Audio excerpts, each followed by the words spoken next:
Hello കൂട്ടുകാരെ, ഇന്ന് ഞാൻ നിങ്ങൾക്ക് മണി പ്ലാന്റ് എങ്ങനെ നല്ല ശക്തിയായി വളർത്താം എന്നുള്ളതിനെ കുറിച്ചാണ് പറഞ്ഞു തരാൻ പോകുന്നത്. ഇതിനകത്ത് ചെറിയ ഒന്ന് രണ്ട് കാര്യങ്ങൾ കൂടെ ചെയ്താൽ, സാധാരണ നമ്മൾ മണി പ്ലാന്റിന് ചെറിയ ചാണകവെള്ളം ഒക്കെ കലക്കി ഒഴിച്ചു കൊടുക്കും, അങ്ങനെയൊക്കെ ചെയ്യും. അതിൻ്റെ കൂടെ വേറെ ഒരു സാധനം കൂടെ ചേർത്താൽ പെട്ടെന്ന് വളരും. അതിനുവേണ്ടി ഞാൻ ചെയ്തിട്ട് എൻ്റെ മണി പ്ലാന്റുകളെല്ലാം വളർന്നിരിക്കുന്നതൊന്ന് നോക്കിക്കേ, നിങ്ങളെല്ലാവരും ഒന്ന് നോക്കിക്കേ. ഇത് കണ്ട, ഇതൊക്കെ പെട്ടെന്ന് വളർന്നതാണേ. ഇത് കണ്ട, ഒരു കുഞ്ഞു കഷ്ണം, ഇത്രയും ഒരു കഷ്ണമാണ് ഞാൻ കൊണ്ടുവച്ചത്. പക്ഷേ ഇത് ഒരു 3 മാസം ആയുള്ളൂ. ഇത് നന്നായിട്ട് ഇത്രയും നീളം വെച്ച് കണ്ട. പിന്നെ ഇതൊന്ന് നോക്കിക്കേ, സീതാദേവിയുടെ മുടി വളർന്ന് ഇറങ്ങിയതുപോലെ ഇങ്ങനെ താഴോട്ട് വന്ന് കിടക്കുക. ഇത് കണ്ടോ. ഇനി ഞാനിതിന് എന്ത് ചെയ്യും? ഇതിന് താഴെ മുട്ടും. അതുകൊണ്ട് ഇനി ഇതിന് കുറേ കൂടെ പൊക്കി കെട്ടണം. എനിക്കാണെങ്കിൽ പൊക്കമില്ല, അതുകൊണ്ട് കുറേ കൂടെ പൊക്കി കെട്ടണം. അതോ ഇനി മുറിച്ചിത് മാറ്റി വെക്കണം, എന്താണ് ചെയ്യേണ്ടതെന്ന് ഇങ്ങനെ ഞാൻ ആലോചിച്ചിരിക്കുകയാണ്. ഇത് കണ്ടേ, താഴെ ഇങ്ങനെ അങ്ങ് വളർന്നു വന്നു. ഇത് നോക്കിക്കേ, ഇത് സിൽവർ പോത്തോസാണിത് കണ്ടോ. സിൽവർ പോത്തോസ് ഇതേ വളർന്ന് നല്ല സൂപ്പറായിട്ട് വന്നു. കുറേ വളർന്നു കഴിഞ്ഞപ്പോൾ ഞാൻ അതേ മുറിച്ച് മാറ്റിയ സ്ഥലത്തു നിന്ന് നല്ല തഴച്ചും മുള വരുന്നുണ്ട്. അത് ഇതിൻ്റെ അല്ല ഉണ്ടോ, നല്ല കരുത്തായിട്ടുള്ള മുള വരികയാണ് മുറിച്ച് വിട്ടെടുത്തു നിന്ന്. ഇത് മാർബിൾ പോത്തോസാണ്. വേണ്ട, ഇതൊക്കെ കണ്ട എത്ര എളുപ്പമാണെന്നൊക്കെ ഇങ്ങനെ.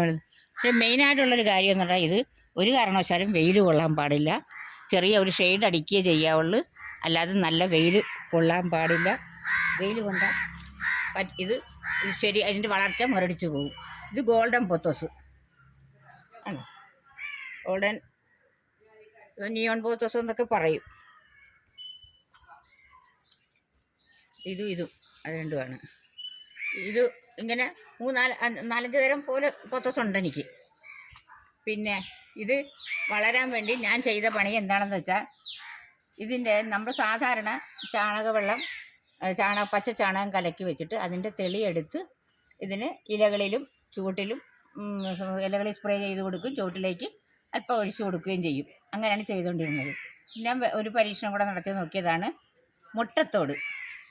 മുട്ടത്തോട് നന്നായി പൊടിച്ചിട്ട് നല്ല ഭസ്മം പോലെ പൊടിച്ചിട്ട് ആ പൊടി ഇതിൻ്റെ കൂടെ കലക്കണം. ഈ ചാണക വെള്ളത്തിൻ്റെ അകത്ത് കലക്കിയിട്ട് ഇതിൻ്റെ ചുവട്ടിലേക്ക് ഒഴിച്ചു കൊടുക്കണം. അങ്ങനെ ചെയ്തപ്പോഴാണ് ഇത് പെട്ടെന്ന് ഇത്ര എളുപ്പം ഇങ്ങനെ വളർന്നിറങ്ങിയത്. കണ്ടാ, നിങ്ങളെല്ലാവരും നോക്കിയാൽ എത്ര ഭംഗിയായിട്ടാണ് ഇത് വളർന്നിറങ്ങിയിരിക്കുന്നു നോക്കിയാൽ. ഇങ്ങനെ ഊഞ്ഞാൽ പോലെ ഇങ്ങനെ കിടക്കുക. കണ്ടാ, ഇങ്ങനെ ഇട്ടാൽ ഒരു ഊഞ്ഞാൽ വള്ളി.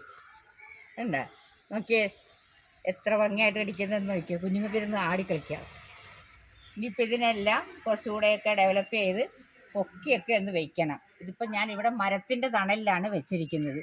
ഞാൻ അപ്പുറത്ത് വീടിൻ്റെ വാതിക്കലിട്ടുന്നിട്ട് അവിടെ വെയിലായതുകൊണ്ട് ഇത് വളരുന്നില്ലായിരുന്നു. ഇതിൻ്റെയൊക്കെ നിറങ്ങളും ഒക്കെ പോയി. വെയിൽ ഒരു കാരണവശാലും ഇതിന് പറ്റുന്ന കാര്യമല്ല. അങ്ങനെ വെയിൽ കൊണ്ടു കഴിഞ്ഞെന്നാൽ ഇത് വളരത്തില്ല, വളർച്ചയും മുരടിച്ചു പോകും, ഇതിൻ്റെ ഭംഗിയും പോവും, ഇലകളിലെല്ലാം ഒരുമാതിരി പൊള്ളി വരും. അപ്പോൾ പിന്നെ അതിൻ്റെ ആ ചെടിയുടെ ഭംഗി പോകും. ഇത് കണ്ട, ഇപ്പോൾ ഒറ്റ ഇല പോലും ഒന്നും പൊള്ളിയിട്ടില്ല, ഒന്നുമില്ല. ഇലയെല്ലാം നല്ല ഫ്രഷായിട്ടാണ് നിൽക്കുന്നത്. ചുവട്ടിന്ന് വന്നിരിക്കുന്ന ഇലകൾ എല്ലാം ഉണ്ട്. ഇതൊക്കെ ഒത്തിരി പഴയ ഇലകളാണ് ഒന്നിതാകുന്നത്. മാവും സപ്പോർട്ടയും കൂടെ നിൽക്കുകയാണിത്. അതിൻ്റെ തണലത്താണ് ഞാനിത് വെച്ചിരിക്കുന്നത്. ഈ പോത്തോസുകളെല്ലാം ഇങ്ങനെ വെച്ചിരിക്കുന്നതുകൊണ്ട് ഇതിങ്ങനെ നിറയെ വളർന്ന് നിൽപ്പുണ്ട്. അപ്പം നിങ്ങളെല്ലാവരും ഒന്ന് ശ്രദ്ധിക്കേണ്ട ഒരു കാര്യം എന്ന് പറഞ്ഞാൽ, നമ്മളെപ്പോഴും ചെടികളെ അവർക്ക് ഏതാണ് വേണ്ടത് എന്താണെന്ന് നമ്മളൊന്ന് ശ്രദ്ധിക്കണം. നമ്മൾ കുഞ്ഞുങ്ങൾക്ക് എന്താണ് വേണ്ടതെന്ന് ശ്രദ്ധിക്കുന്നത് പോലെ തന്നെ ചെടികളെയും നമ്മൾ ശ്രദ്ധിക്കണം. എങ്കിൽ മാത്രമേ അവരുടെ ആവശ്യം അറിഞ്ഞ് നമ്മൾ പെരുമാറിയാലേ അവർ നല്ലപോലെ വളർന്ന് നല്ല ഇതാകുകയുള്ളൂ. ഇപ്പോൾ പോത്തോസൊക്കെ എത്ര എളുപ്പമാണ് വളർന്നതെന്നറിയാമോ? ഇതൊക്കെ ഇങ്ങനെ മുരടിച്ച് നിൽക്കുമായിരുന്നു.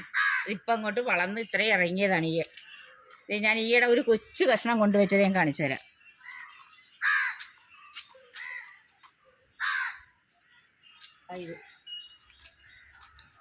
ഇത് കണ്ട, അതേന്നും വേറെ ഇതിൻ്റെ വേറെ ഒരു ചട്ടിയിൽ എൻ്റെ ഉണ്ടായിരുന്നു. അത് അവിഞ്ഞു പോയപ്പോൾ ഞാൻ അതിൽ നിന്ന് 2-3 കഷ്ണം നല്ലത് നോക്കി മുറിച്ച് ഇവിടെ കൊണ്ടുവന്ന് പിടിപ്പിച്ചതാണ്. പെട്ടെന്ന് ഒരു 3 മാസം ആയിട്ടുണ്ട് ഇതിപ്പോൾ.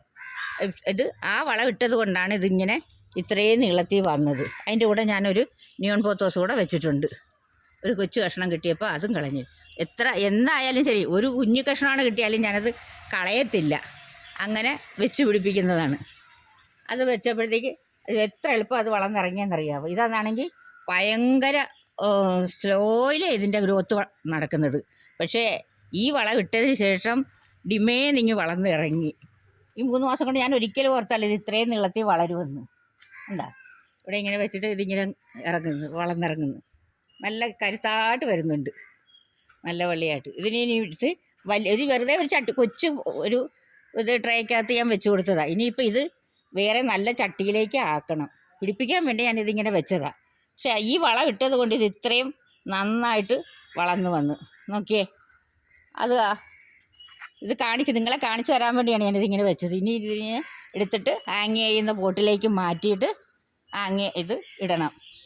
ഇപ്പോഴാണ് അതിൻ്റെ നല്ല വളർച്ച കാണാൻ പറ്റുന്നത്. അപ്പോൾ എങ്ങനെയുണ്ട് ഇതെല്ലാം നോക്കി. ഞാൻ അതുപോലെ ഇതിനെല്ലാത്തിനും ഇടുന്നതും അത് തന്നെയാണ്. ഇതൊക്കെ കണ്ടോ, ഇതിൻ്റെയൊക്കെ ചെറിയ ഈ പിന്നെ പോത്തോസിൻ്റെ തന്നെ വർഗ്ഗമാണെന്നാണ് എനിക്ക് തോന്നുന്നത്.